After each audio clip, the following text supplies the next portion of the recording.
Welcome to this new episode of Becoming a Post-Growth Planner, Challenges and Obstacles to Changing Roles and Practices. My name is Christian Lamker. I'm Assistant Professor for Sustainable and Transformation and Regional Planning at the University of Groningen in the Netherlands. And today I have two guests with me, Kim von Schönfeld and Federico Savini. I'm Kim. Thank you for that introduction. I am currently research fellow at the Center for Transdisciplinary Studies on Culture, Space and Memory at the University of Porto in Portugal. Having a background in different countries as well. And I am co-editor with Federico and Antonio Ferreira of a book that we will probably be discussing. I think that's the most relevant information. We all have it here with us. I'll leave it at that. Yeah, thank you, Christian, for inviting us to this podcast.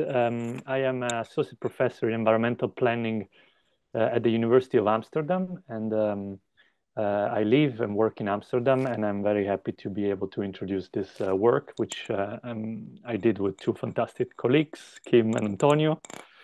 And thank you again for having me here. Many thanks. Yeah, we also had Antonio in one of the previous episodes of this podcast. So now it's great to have your team complete. Before we move to the book, let's start a bit backwards. What brought you to post-growth and planning? What brought you to explore these ideas? To introduce the book, indeed, it's just good to say what we want this book to do. In fact, it's, we believe, the first book that deals with the role of planning within the degrowth imaginary or degrowth agenda, as we want to call it. So it's a book that brings back into the debate on degrowth the role of spatial development, the role of spatial transformation, and the relation between space and social relations. So there were no other books who did that. There were other works, of course, that questioned the role of urban environments, but they never took a perspective on planning. And in fact, to do this book, we made very clear already in the introduction that planning almost always historically had a very clear role within a growth-oriented economy. On the one hand, was promoting this growth of cities as the engine of economic well-being. That's the idea that is very popular since the 80s.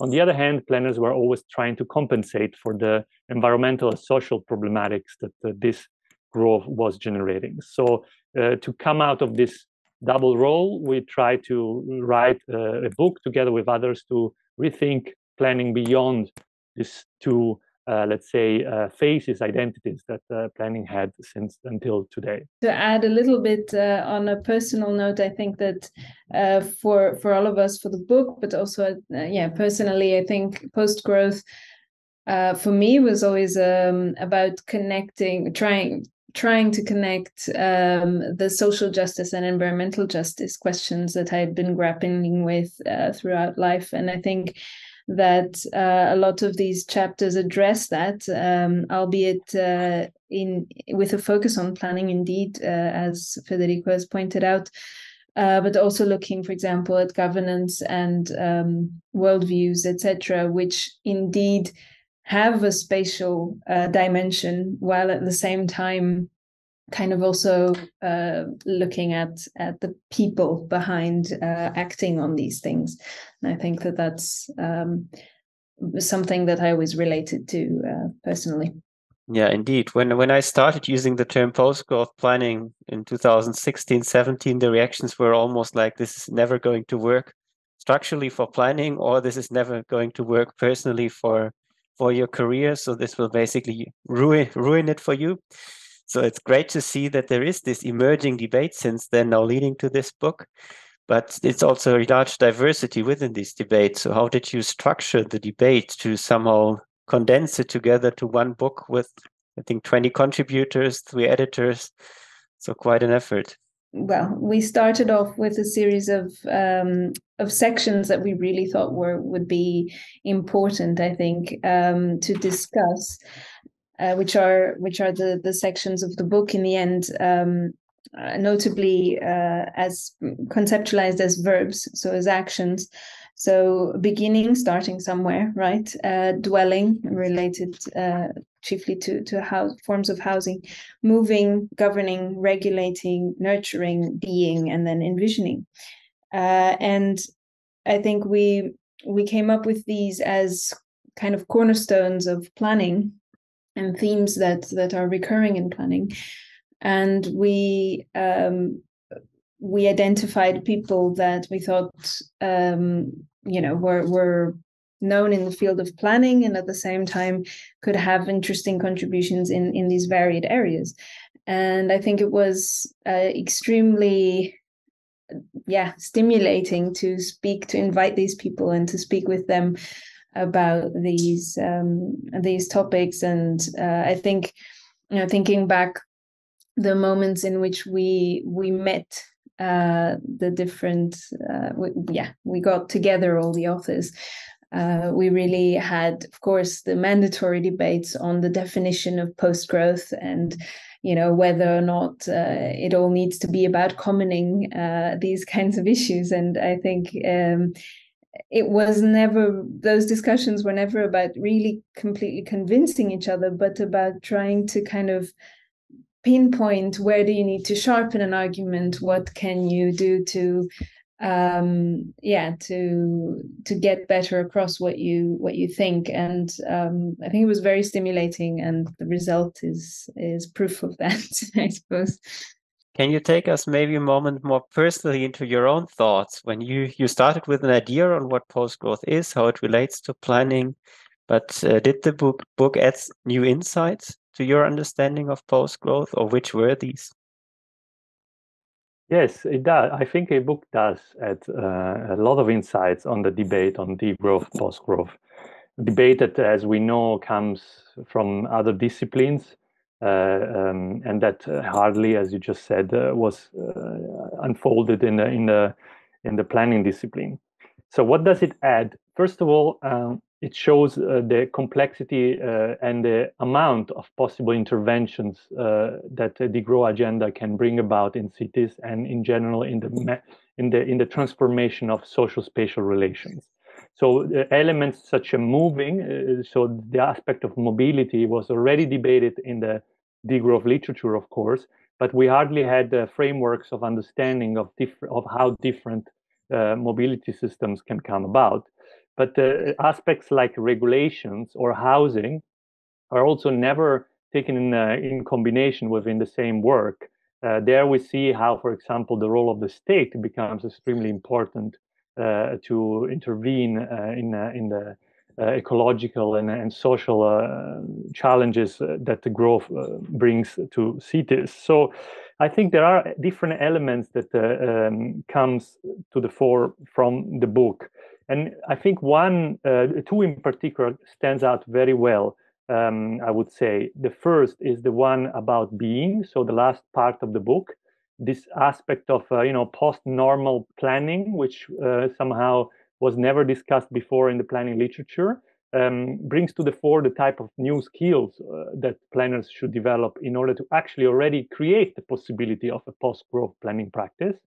And the part number 6 on nurturing. There we see the geographical complexity of food systems beyond, of course, the well-known practices of community-based agriculture. So there we have chapters in which we discuss the regional and inter-regional networks of food production and the scale at which major cities can provide for food and agriculture beyond, of course, the current global food chains.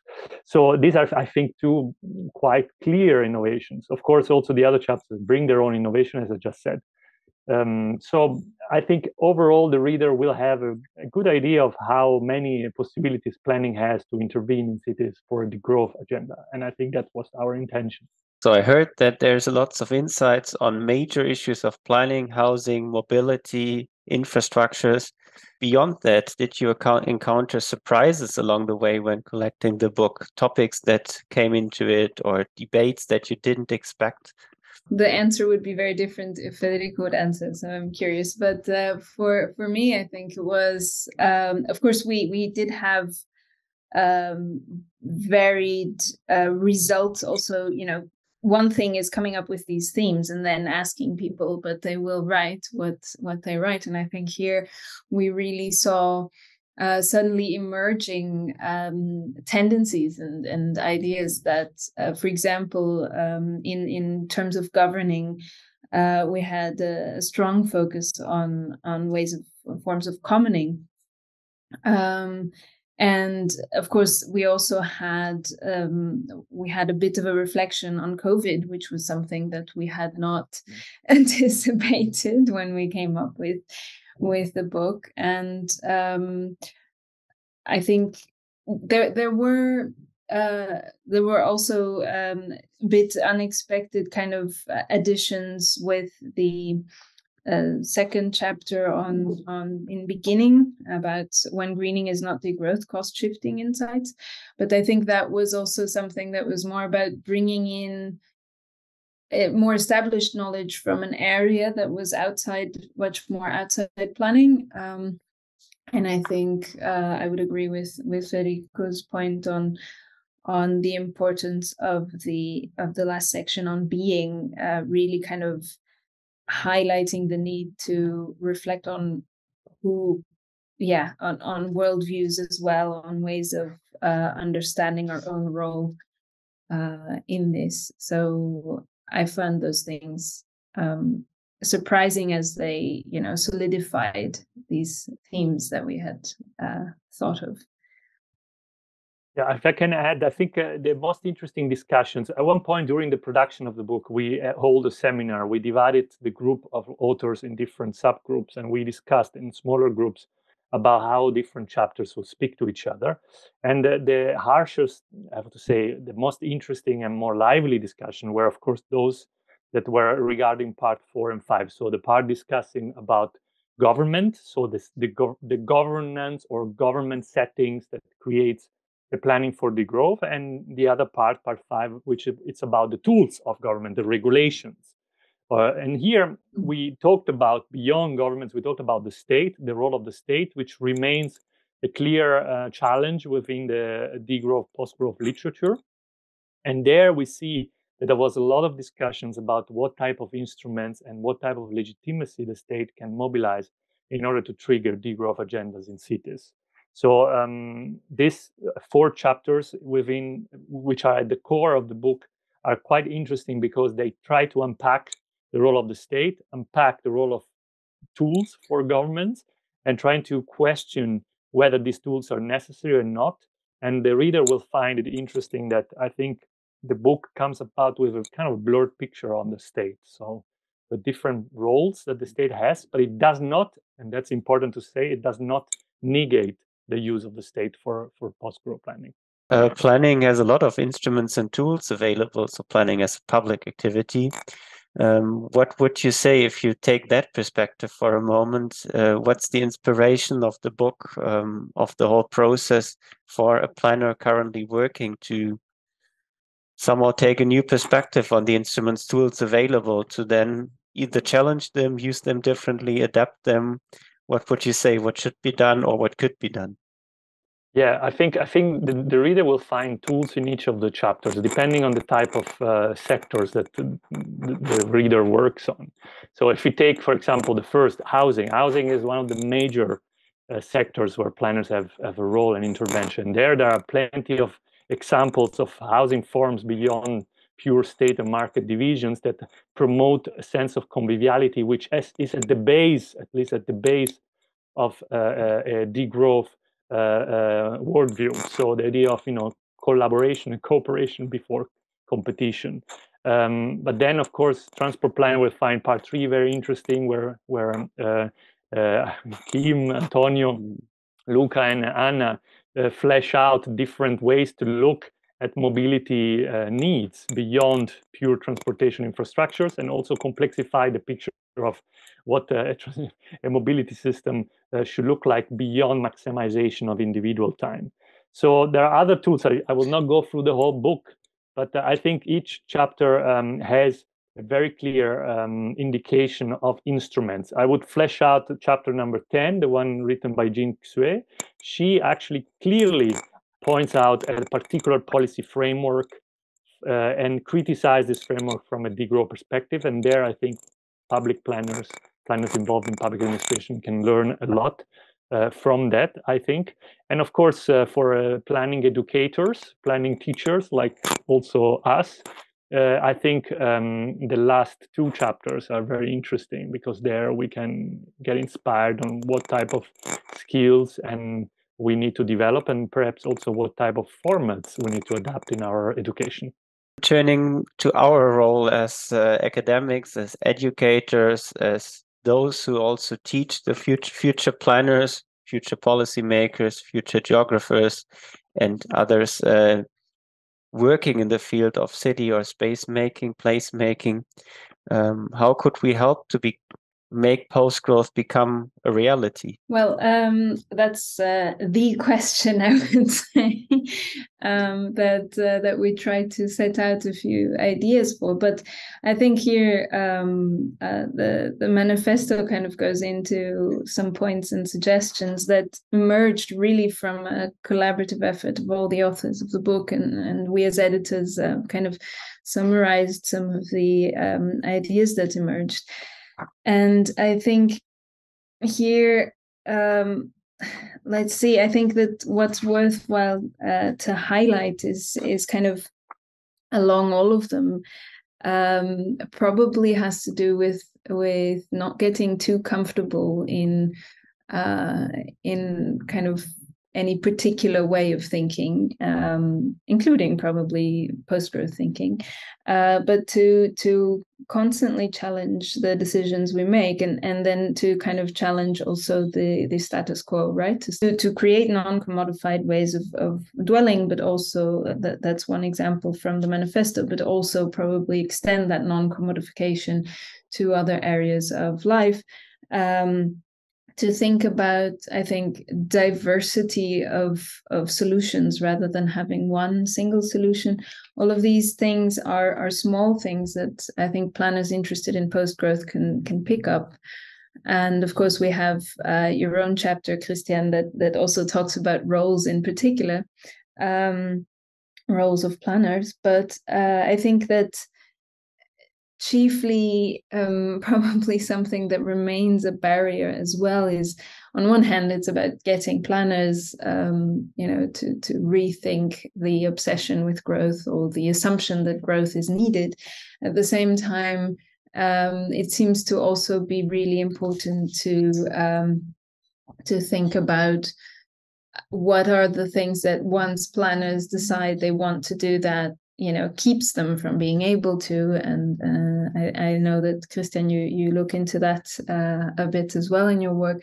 But I think here there's a chief challenge, and I think a lot of it might go through education, and starting from the youngest and in all areas. And that's something that we don't actually discuss so far so much in the book, but we do include a glossary that I think can help people to, in relatively simple terms, adopt terms. And I think that's also aligned with with Giacomo D'Alisa's and others' edited book on the vocabulary for degrowth, where you really kind of try to use a different vocabulary to engage a different way of thinking among also others that you might work with in your daily life. So I think those are perhaps ways that planners can really engage with this. And then again, as we discussed before, every area that planners might be active in can be looked at from a post-growth or a growth or whatever perspective, and that's important.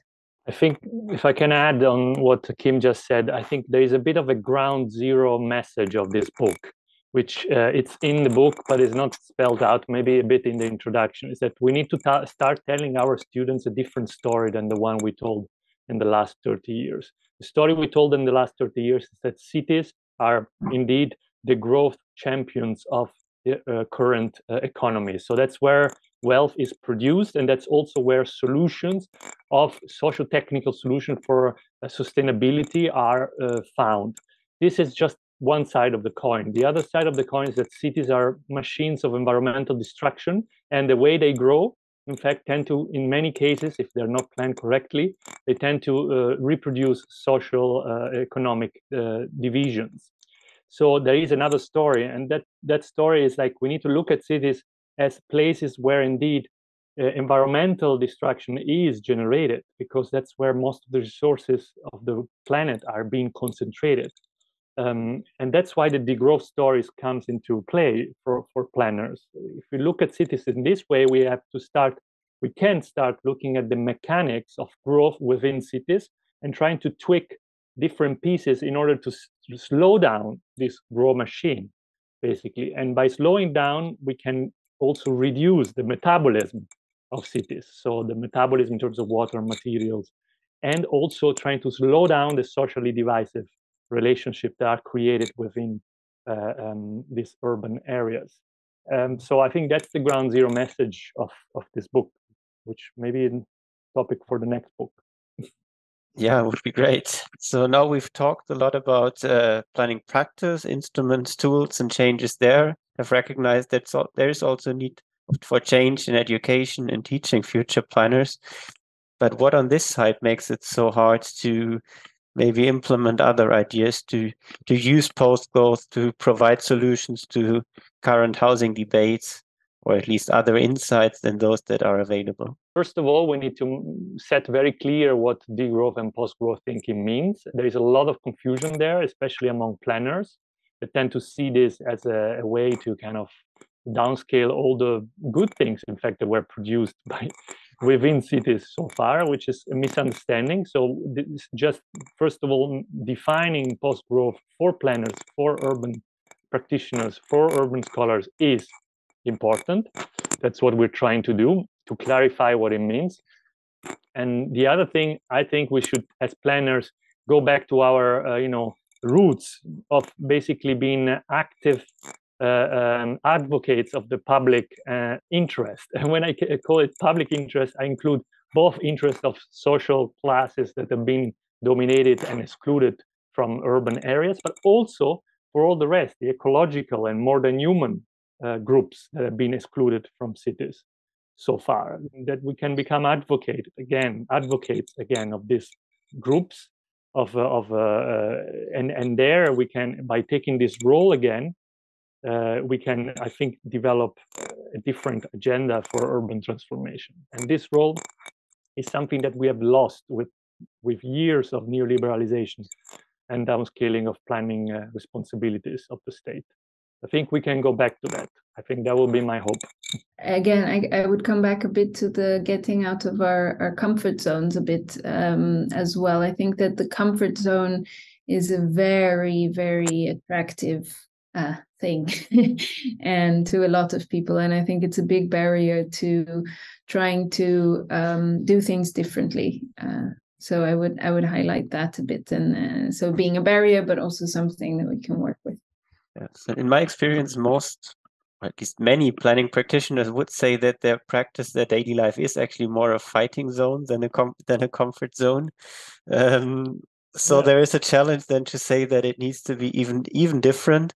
So what does this debate mean for professional ethics, for ethical standpoints in the planning discipline? Do you have an idea?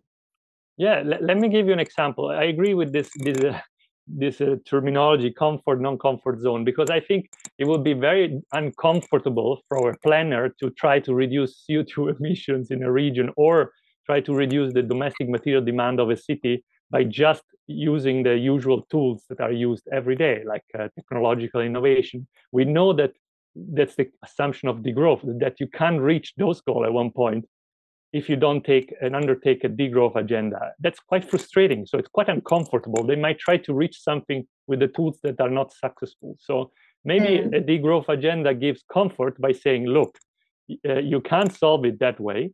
But yeah, you need to use new ideas, which are sometimes low-tech, sometimes already existing in all kind of experimental practices. You just need to take those and trying to upscale them. I'm not saying that it's easy. I'm just trying to use, of course, this terminology of comfort, non-comfort zone. So bear with me. Yeah. Yeah, no, I agree, but I wonder that so there's the comfort of the uncomfort of daily life and the status quo, indeed. But I think that perhaps what I mean is, on one hand, in intellectual comfort versus non-comfort, the fact that you know the tools that are the status quo and you know how to use them, and getting out of that comfort zone is difficult. And then the other thing is that a lot of planning, and here I think I have a lot of perhaps most knowledge from mobility planning, where the idea is that for everyone that you are planning for, you are trying to increase their comfort. And I think that is something that can be challenged in terms of saying, okay, so is comfort the ultimate thing that you want to get people? You want to get them more comfortable through economic growth, or is there something else that you're trying to create? And of course, there's that. I think that you can recur, for example, to ideas of what is the good life, right? What is well-being really about? And there are interesting theories on that, but I think that really, I've been, thinking about this. To what extent do planners actually assume that the public interest is the comfort of the public versus other needs? Of course, beyond basic needs like food and shelter, but if you're trying to get there, so yeah. I think degrowth just tells us that indeed we need to focus on well-being, and we need to be at the roots of the feeling unwell and also feeling discomfort. And so it is a project of increasing well-being and also increasing comfort, if you want to use that term within cities. I would say I would not define degrowth as a project of that doesn't concern comfort, actually. No, me neither. But I think we're obsessed with comfort in a way that it requires consumption, let's say. But that's a topic for another. Yeah, I think it's a bit the question. Yeah, it's a bit the question: how much do we need, and how much can we responsibly also take from others, from nature, from the resources that we have available? As we move towards the very last moments of this podcast, I would like both of you to reflect for just a brief moment how you kind of define or delineate post-growth planning for the future of planning. So if you imagine finishing the sentence, post-growth planning is. Well, we gave a manifesto in the book, but in one sentence, the manifesto is more sentences. In one sentence, I think post-growth planning is a planning practice that it's directly focused on well-being and on the reduction of any environmental harm created by cities and spatial development.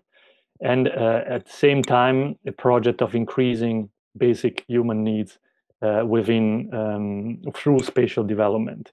So meeting basically the planetary boundaries, but at the same time increasing the well-being of those groups that at the moment are left out of the urban growth machine. I would say that post-growth planning is indeed about both environmental and social justice. So in that sense, very aligned to what Federico said.